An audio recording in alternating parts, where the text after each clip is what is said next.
I've been running my computer without a graphics card for a bit on the suspicion that my graphics card is what is causing my computer to crash as frequently as it does, particularly during those high stress moments in video games, right when it would be the worst time to crash.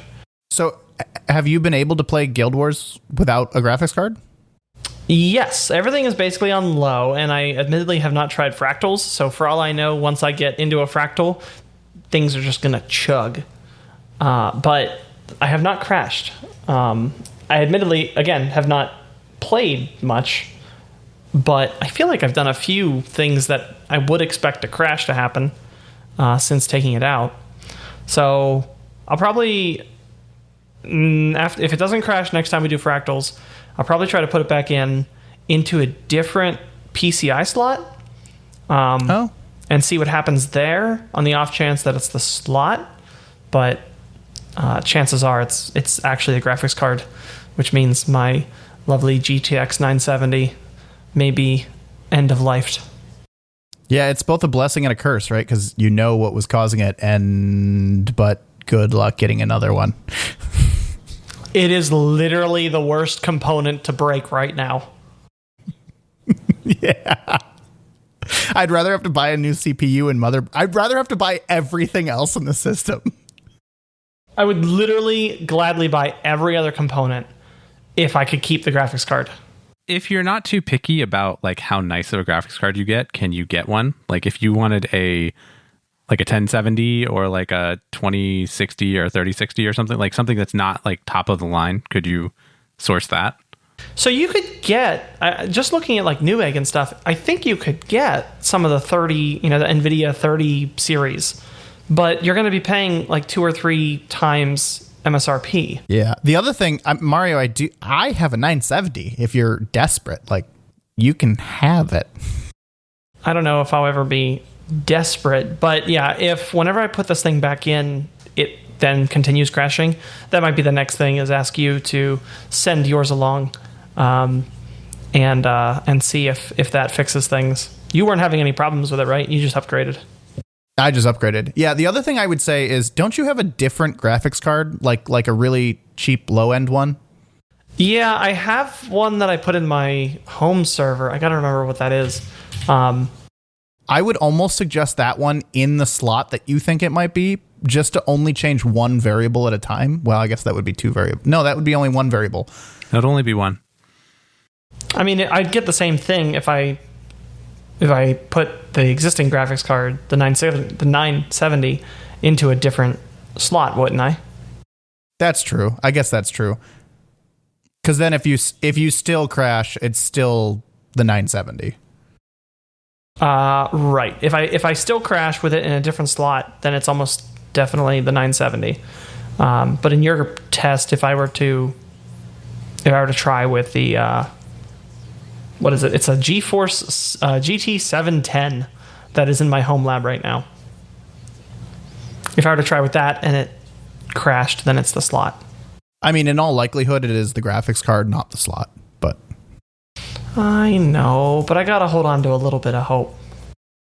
I'm kind of stuck on this GT 710 thing. Like, what game was new when the 700 series came out?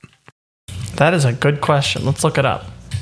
2016, January 2016, the 700 series came out. Mass Effect Andromeda. Really? Uncharted 4, Dishonored 2, Dark Souls 3.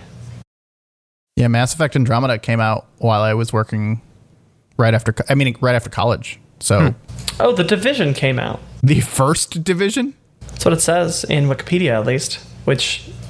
Or not in Wikipedia, in Google. Forza Horizon 3, Overwatch. Overwatch came out in 2016? Wow. Man, good year. Yeah. Welcome to Super Quit. I'm Jason. I'm Mario. And I'm Chris. And this is episode 5. Guys, I need some advice. Just ask her out. No, not that kind of advice.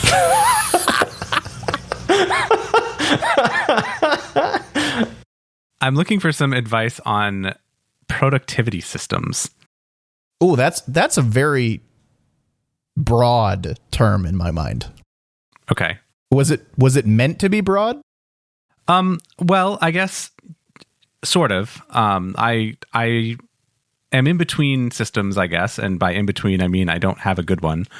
And for me, I think that productivity kind of encompasses like to-do lists and kind of not getting things done with a capital GTD, but like, doing things, accomplishing things, feeling like you're making progress in things, and all of that kind of stuff. And I'm probably more of a serial consumer of productivity-based media for a very long time, but I've never really settled on a system that works for me. So I wanted to pick your brain and see what all is out there and what you guys use to do to-dos.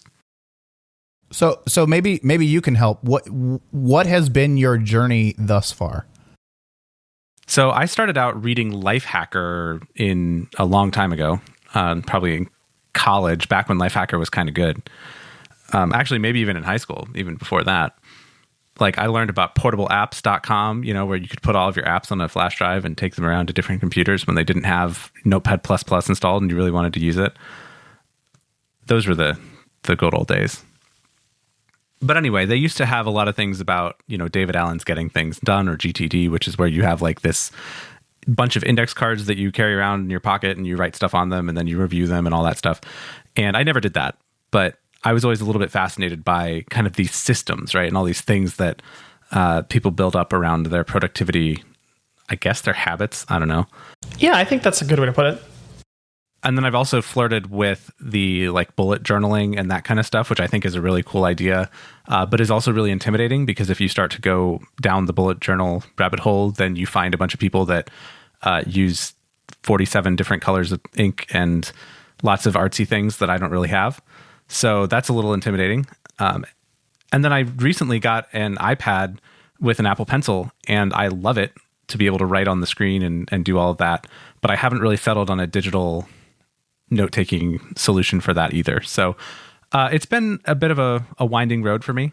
So that's where I am. I actually have to laugh a little bit because you mentioned two of the systems that I kind of sort of use to this day. I was recommended the Getting Things Done book. I think it was David Allen as the author, right? Yeah. So I was recommended the GTD book about a year ago, actually, by my skip level, and I read it and I was like, oh yeah, this is pretty good, especially with the sort of constant flow of new tasks and new things that I have to think about. They're just kind of always coming, but I don't necessarily want to think about them all at the same time.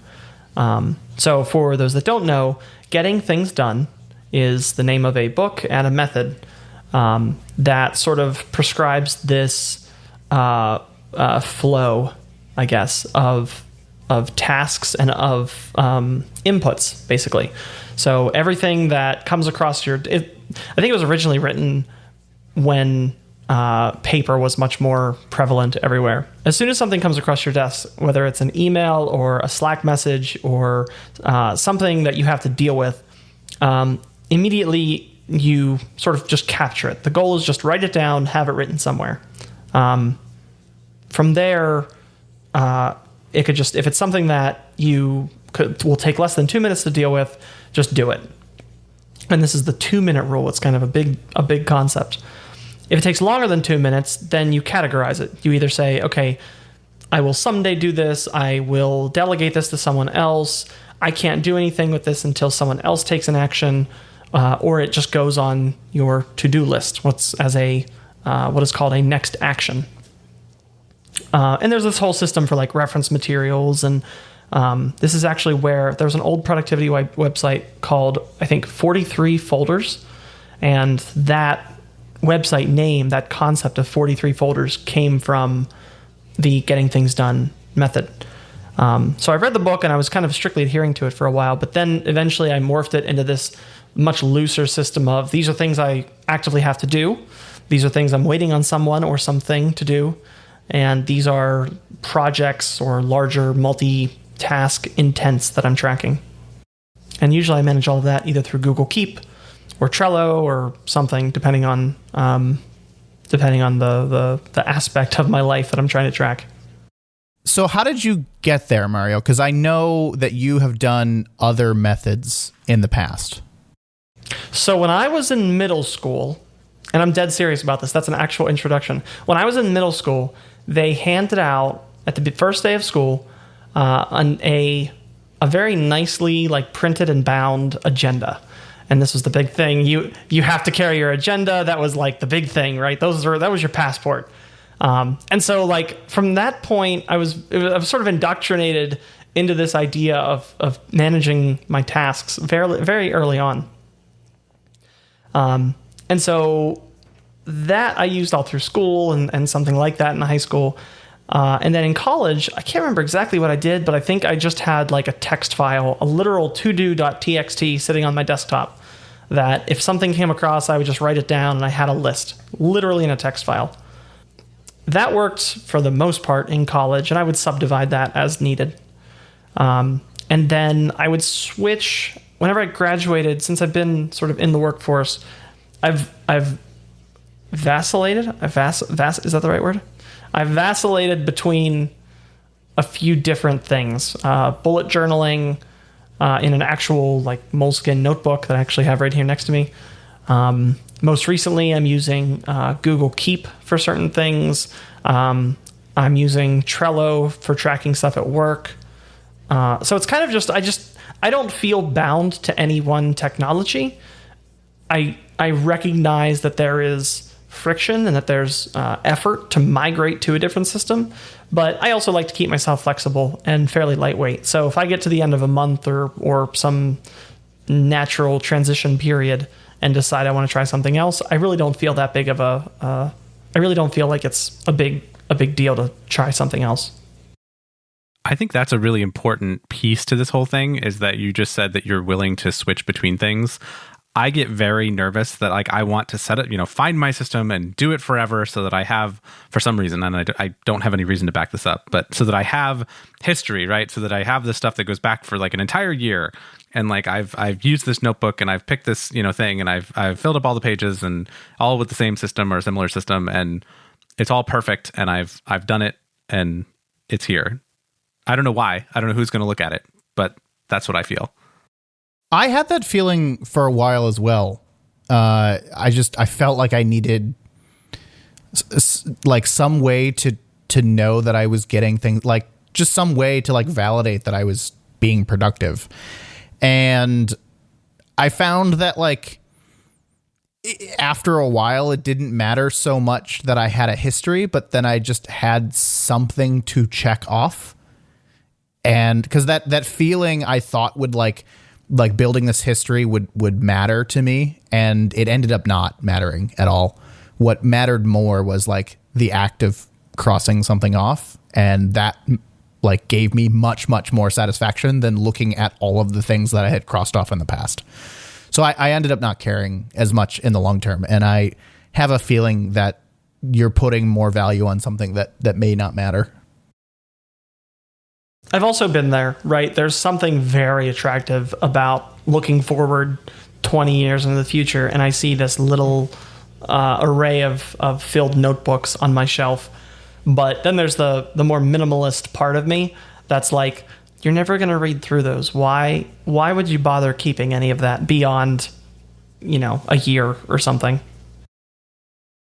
I will say I have found old to-do lists before, like just scattered around, and I'll talk about some of my methodologies in a second, but I have found pieces of paper that I have used in the past as to-do lists, and they are cool to look at. They're like, oh boy, wow. But I see them more as like, oh my gosh, look at what I was worried about a year ago. And it like, that's kind of the cool part, but like I didn't save them. As soon as I found them, I kind of reminisced a little bit and then I threw them out.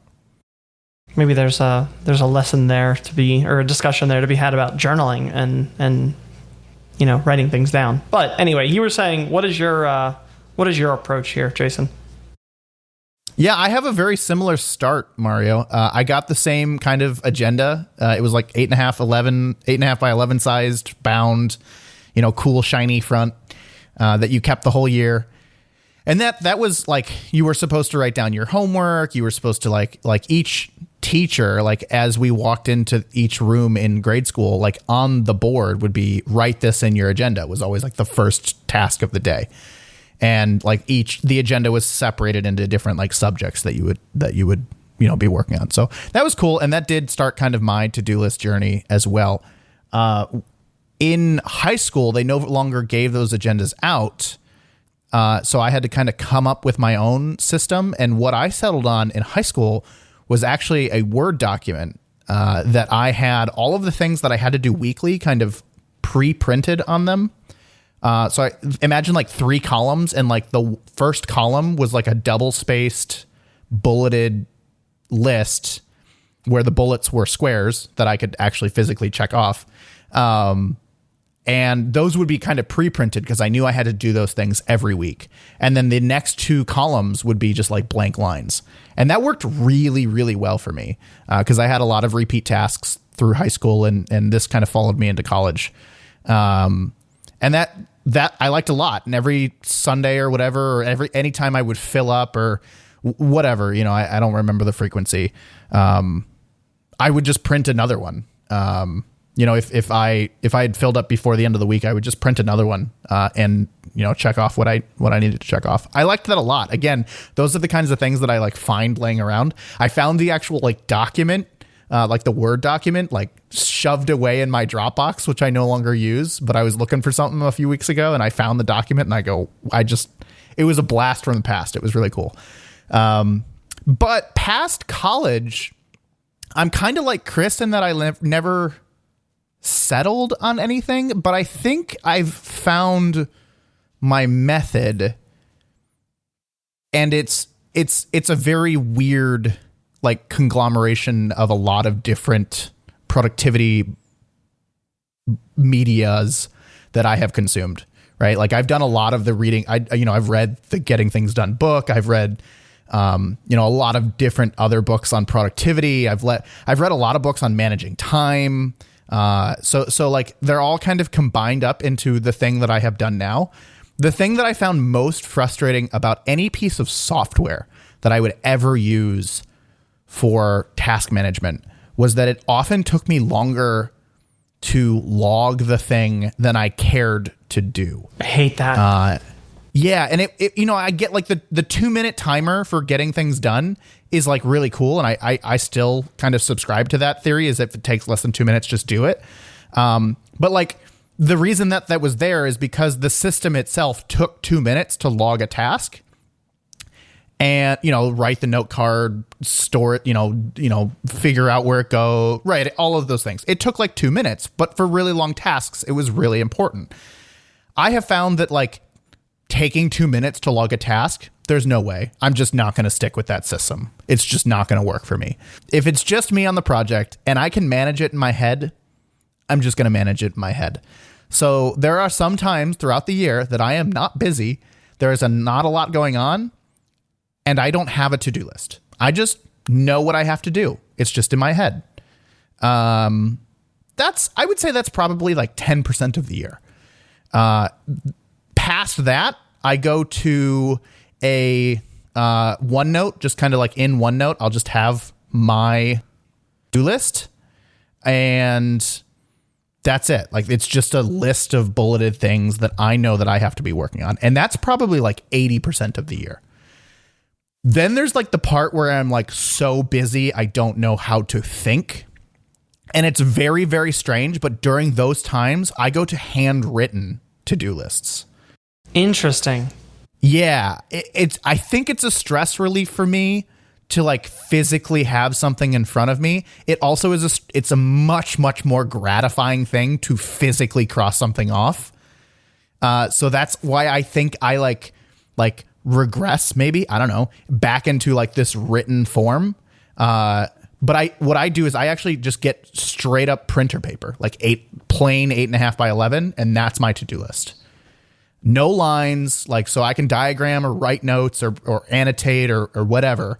And that's kind of what I fall back to when I'm really, really stressed. In all of this, it it sounds like you really don't have a framework or a system or anything like that. It's just more what medium am I using to store my linear set of tasks?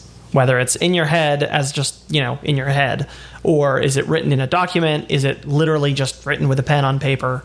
But it's all just kind of the same. Yes and no, but I will. The yes part is again the conglomeration of all of the other systems that I've heard.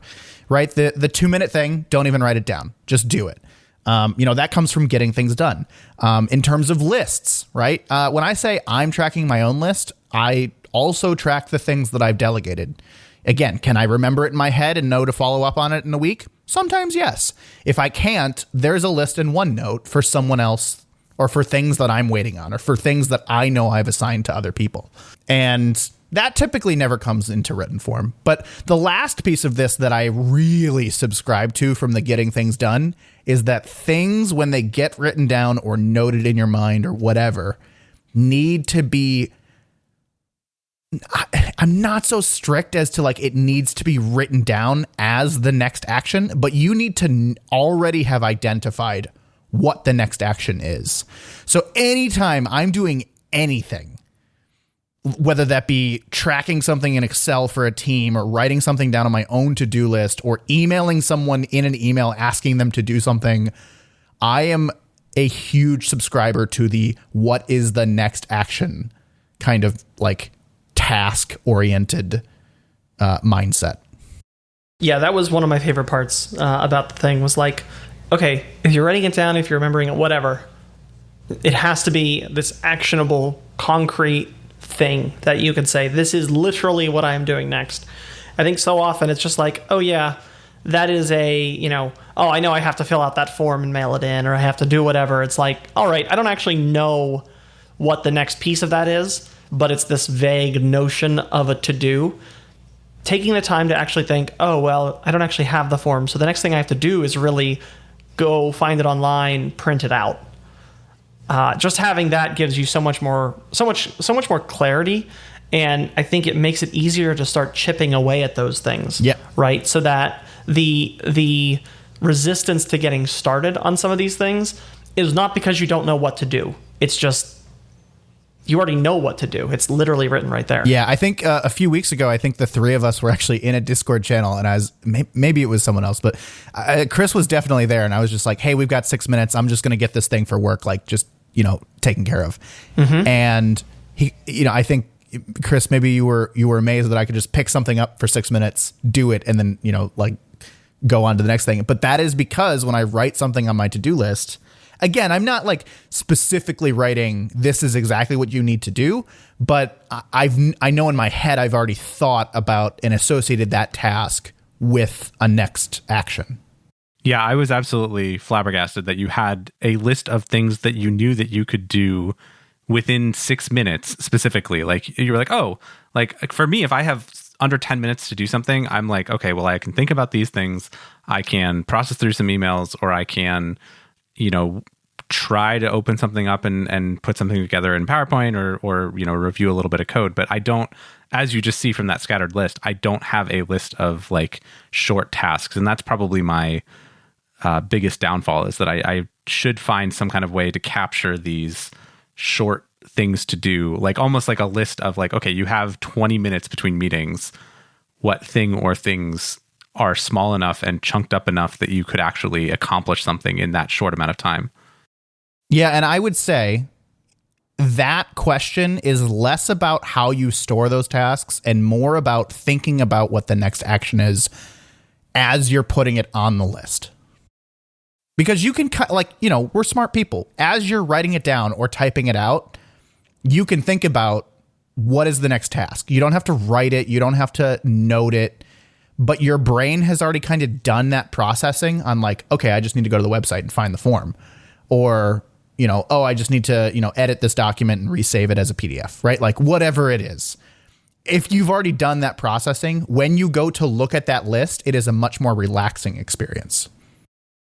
There is one concept in getting things done, and I know this isn't supposed to be the getting things done episode, but it's kind of funny that it's come up so much. There's one concept from getting things done that I really did like, and that's the idea of a project. Projects in the getting things done sense are not large multi-month or multi-week long things. They don't necessarily have to be complex. They are just something that is more than one next action, right? So if you have if you have to do 3 different things and they're all dependent on each other and one of them is waiting on someone else to finish something, that's a project. With a project, you could track separately reference materials for that project. You could have a sort of description of what the project's intent is. I have this in Trello where I have a card specific to that project, just as like a reminder of what larger intents I'm currently working towards. And that really helps me then kind of capture, okay, there's something I know pertaining to this project, some piece of information that I know is going to it's going to be relevant later. But for now, just think about the next action. That's the only thing about that project that's on the list. It's, I need to download the form or send that email or research that thing. And that really helps me kind of keep things clear. And that's probably helping Jason always have some small granular thing that he could just pick up, do, and be done with. Mara, you mentioned that you use Trello for work and maybe a bullet journal. I forget, bullet journal for your personal stuff. And are you collaborating with other people on that Trello board? The Trello board, I'm not. So I picked up the bullet journal several years ago. Every New Year's, I end up going into this productivity rabbit hole and thinking, oh, geez, how am I going to do it this year?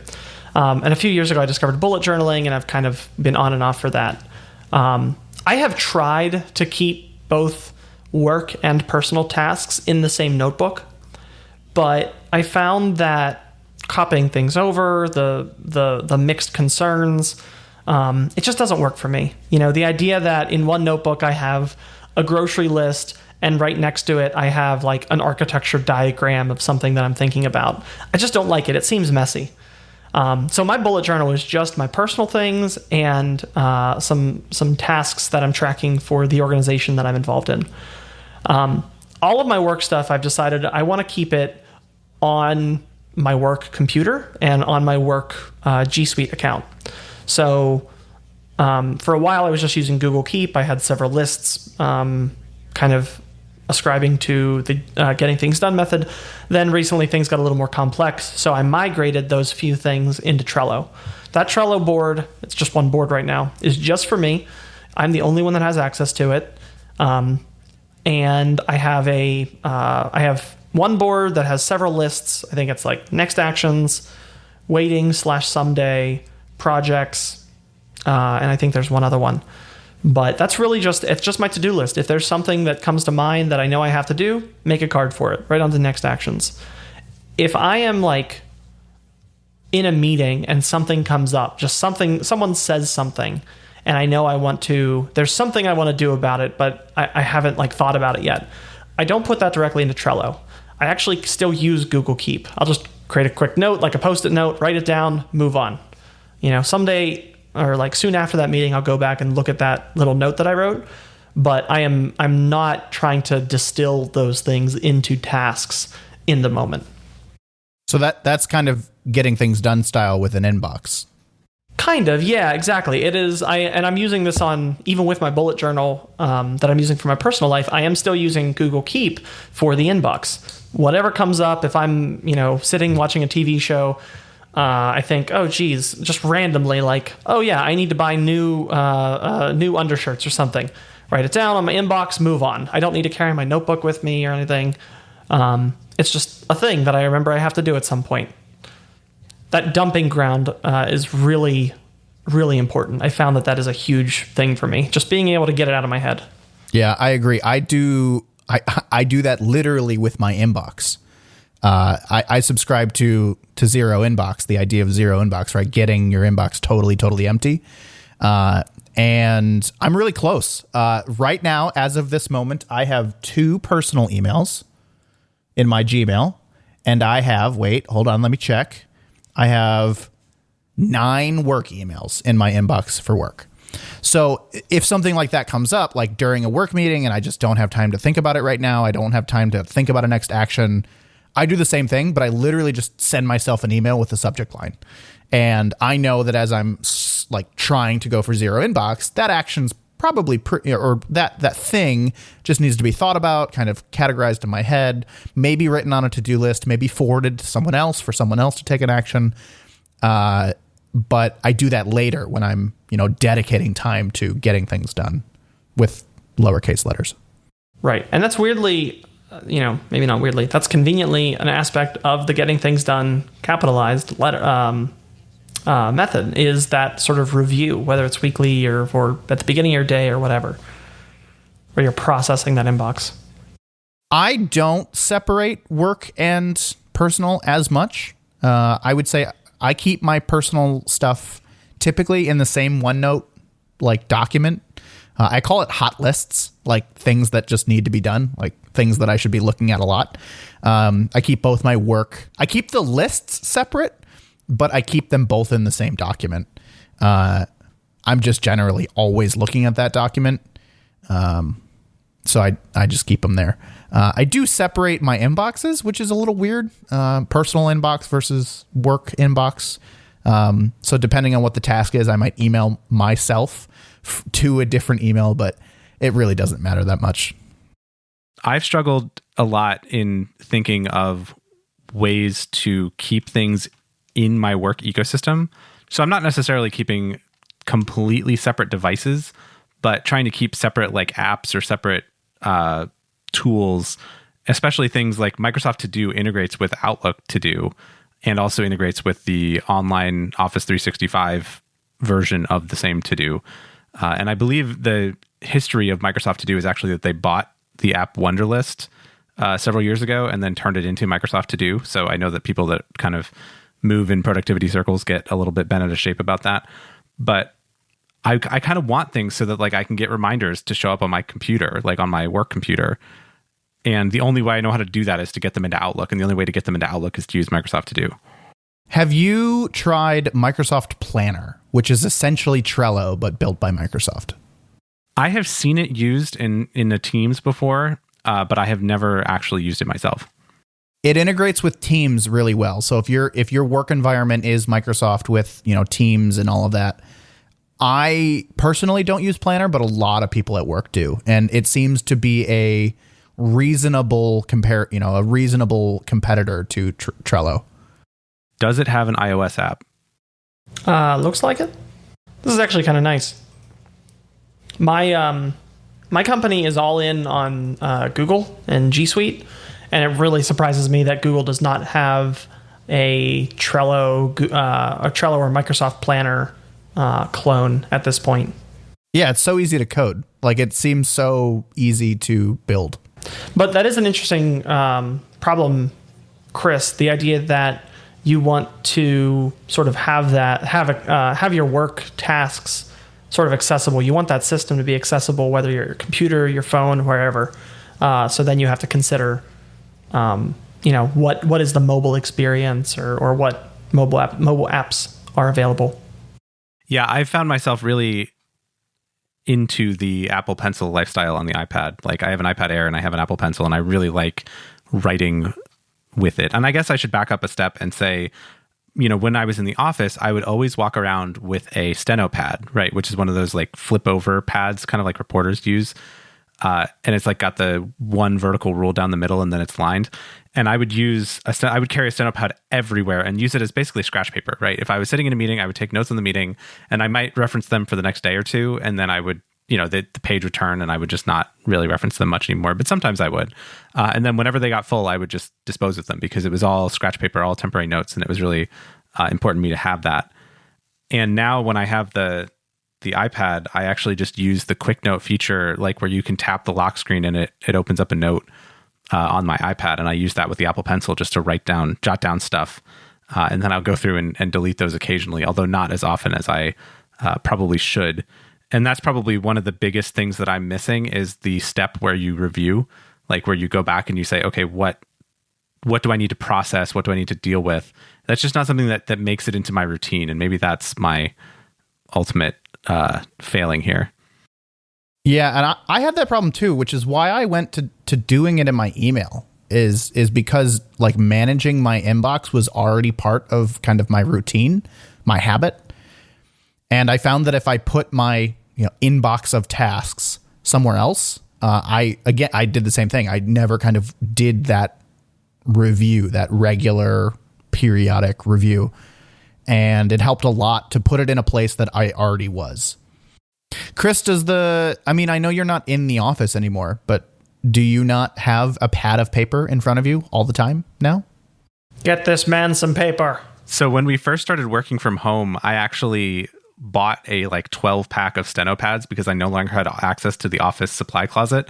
I could have probably figured it out, but I went and was like, it's just easier because they're cheap to buy at Sam's Club or whatever. And so I still have, I think 11 of those in the wrapping. But I did kind of fall out of it, and I don't know why. I just kind of stopped when I didn't have the meetings to go to and carry my little pad around. It should be easier to have this thing sitting next to me, but for some reason I just kind of fell out of using the notepad as much. I still have one within arm's reach. Like right now I can lay hands on a steno pad, but I rarely use it. And especially now that I do have the iPad, I tend to pick that up to write on more than I would pick up a piece of paper. But I don't know. It's something has changed, and I probably should get back into it because it seems to be a fairly effective system, but I'm also not using it for to-dos per se. I was using it just to again, scratch paper notes stuff. So it was kind of weird in that regard. Or if I'm thinking about a problem, I would write something down on the steno pad. If I was coding through something, I might write myself a little mini sentence, half sentence of this is what I'm thinking. And that would help me think through things by writing them down. And I've done less of that lately because my job has been less of that kind of coding and problem solving piece. So it's become less prominent in my workflow.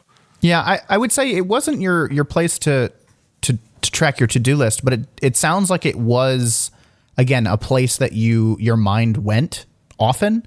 So it was a good place to put those incoming tasks or ideas that were kind of uncategorized, undistilled. And since you were already there, you were kind of constantly looking at it, reviewing it just naturally throughout your day, it worked for you.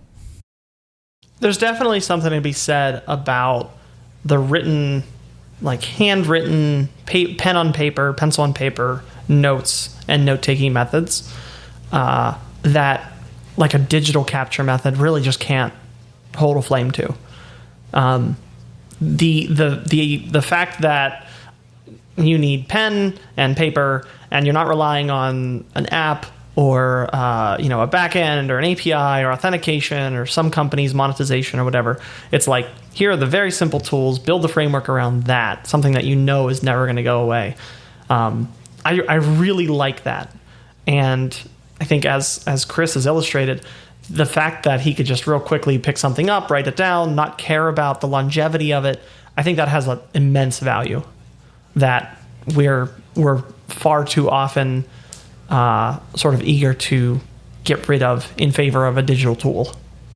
Chris, I want to ask you a really weird question because it is the reason that I don't normally go with paper, only when I'm super stressed. Right now, you have a pad of paper within reach. Do you have a pen within reach?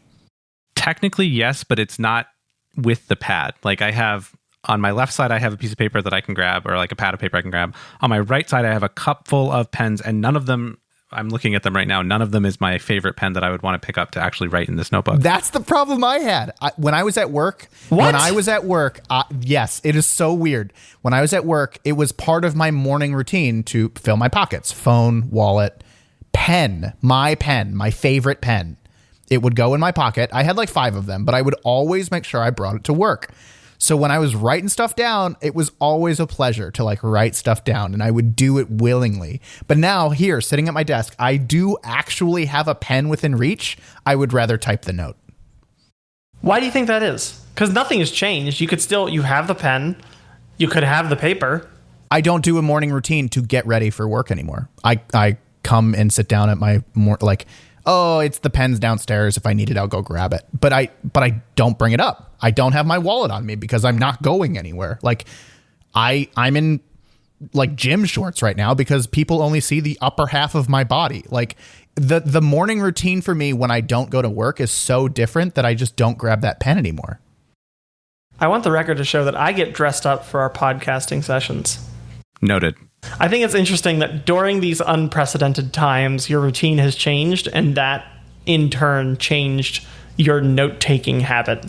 My thing with the pen, keeping the pen close to the paper, was that I would actually, the steno pad is spiral bound at the top, so I would keep the pen clipped into the spiral bound so that it would always be with me. And then at some point, those things got separated because it was on my desk or whatever, and then I needed the pen for something, and I took the pen somewhere, and then I didn't bring it back, and now the pad is here and the pen is not. However, I did just fish a pen out of my backpack while we were talking, so I have my favorite pen attached to this notepad now, so it's there. All right, so Chris and I clearly have a favorite pen. Mario, do you have a favorite pen? All through college, I actually used the pencil, the Pentel P205. Me too. It made me feel like a real engineer. It was the best. The day that we started working from home, when we got an email on March 11th that said, until further notice, everybody go home. I grabbed a few of the pens that my office stocks, like in the supply thing cabinet at the ends of the floors. This is apparently a Uniball Signo RT 0.7. And I grabbed a handful of those, and I've been using them for at least the entire pandemic. They're just so smooth. They feel so nice. I find myself disassembling it and reassembling it just habitually at this point. It's a pleasure. I use the Pilot G2 Limited, which is a metal pen with the G2 filling. I use the regular Pilot G2, but with the 0.38. Whoa, tiny. Yes, it's very important to me to have the really, really small one. That's why I use the Pentel P205. I also have a P205, and I have my backup P207 also in my pen cup here. But the 205 is by far my favorite. Ha! I used the 07 in middle school. Yes, my influence on the 205 is that my dad is an engineer, and he used he has in his shirt pocket always a Pentel P205, like 100% of the time. He always has one. And so I would always see him, whenever he needed to write something down, he would take this out of his pocket and he would click, and then he would write. And so I kind of picked that up, and then I was like, oh man, well, this is the real pencil. And so I got myself some 205s. And those are still my favorite mechanical pencil. But I have switched to writing notes and things in pen. I don't know why, but at some point I just kind of decided that it wasn't that important to me to be able to erase, and I just started writing in black pen. Yeah, once I left college, I started writing almost everything in pen. I mean, by my senior year in college, I was doing math in pen, so. Whoa. The last thing that I feel maybe is worth mentioning, Chris, early on you had mentioned that you've read about bullet journaling and the whatnot, but then you get intimidated because you see all these people with the real fancy, 15 different types of brush pen and washi tape and all that other crap that they're decorating their bullet journals with. I think it's really easy to slip into this mindset of, oh, I should be doing this, right? My habit tracking system should be, or my task tracking system should be adhering to this standard set by some stranger on the internet. And I think just in general, those kind of should statements, they're sort of dangerous, right? Especially for a task tracking system, there's really not a standard. It's really not a question of what looks prettiest on Reddit. It's kind of just what works for you, My bullet journal is definitely a testament to that. It is just pen. There are very simple bullets. There's really no art or decorate. There is no art or decoration, but it works for me. Yeah, I have taken to the bullet journal style of bulleting, right, where you do the little circle and then the dot, and then you can make it into an X or an arrow. I really like that notation. So I may have to give it another shot. I had gotten a dotted grid notebook, just not a nice one, but a cheap one to practice bullet journaling with. And that was where I kind of tried it. And I even tried to make a month spread and do all this stuff. And it just, it was too much, I think, for me. But then I even had on my Christmas list that year, the Leuchtturm 1917, the real bullet journal. Yeah, that's what I have. Yeah. And so I have one of those still in the shrink wrap from a few years ago because I've been too intimidated to open it and write in it. I get that. I totally get that. I also have backed a couple of Kickstarters of different productivity journal system things. And I have those as well, also unfilled, but I think they're really cool. So I am a serial productivity dabbler. Yeah, I mean, I've seen all kinds of like fancy bullet journals and the whatnot on Kickstarter. They kind of have the same vibe to me as some very specific app. It's like, okay, what if they stop making that? What if I find I really like it? So I tend to shy away from those. And as far as what you were saying with like, oh yeah, the bullet journals monthly log and all of that, being intimidated to write in it. I found myself with that same struggle. It was like I wanted to make it perfect. I wanted there to be no mistakes or anything. And just finding a way to break that was the best feeling, right? I have no qualms about writing some diagram or something in my notes, because it's like, okay, nobody's going to see it but me. It's just a dumping ground. It's just a capture system. And you could change it however you want. None of these systems are like by the books, must follow the laws.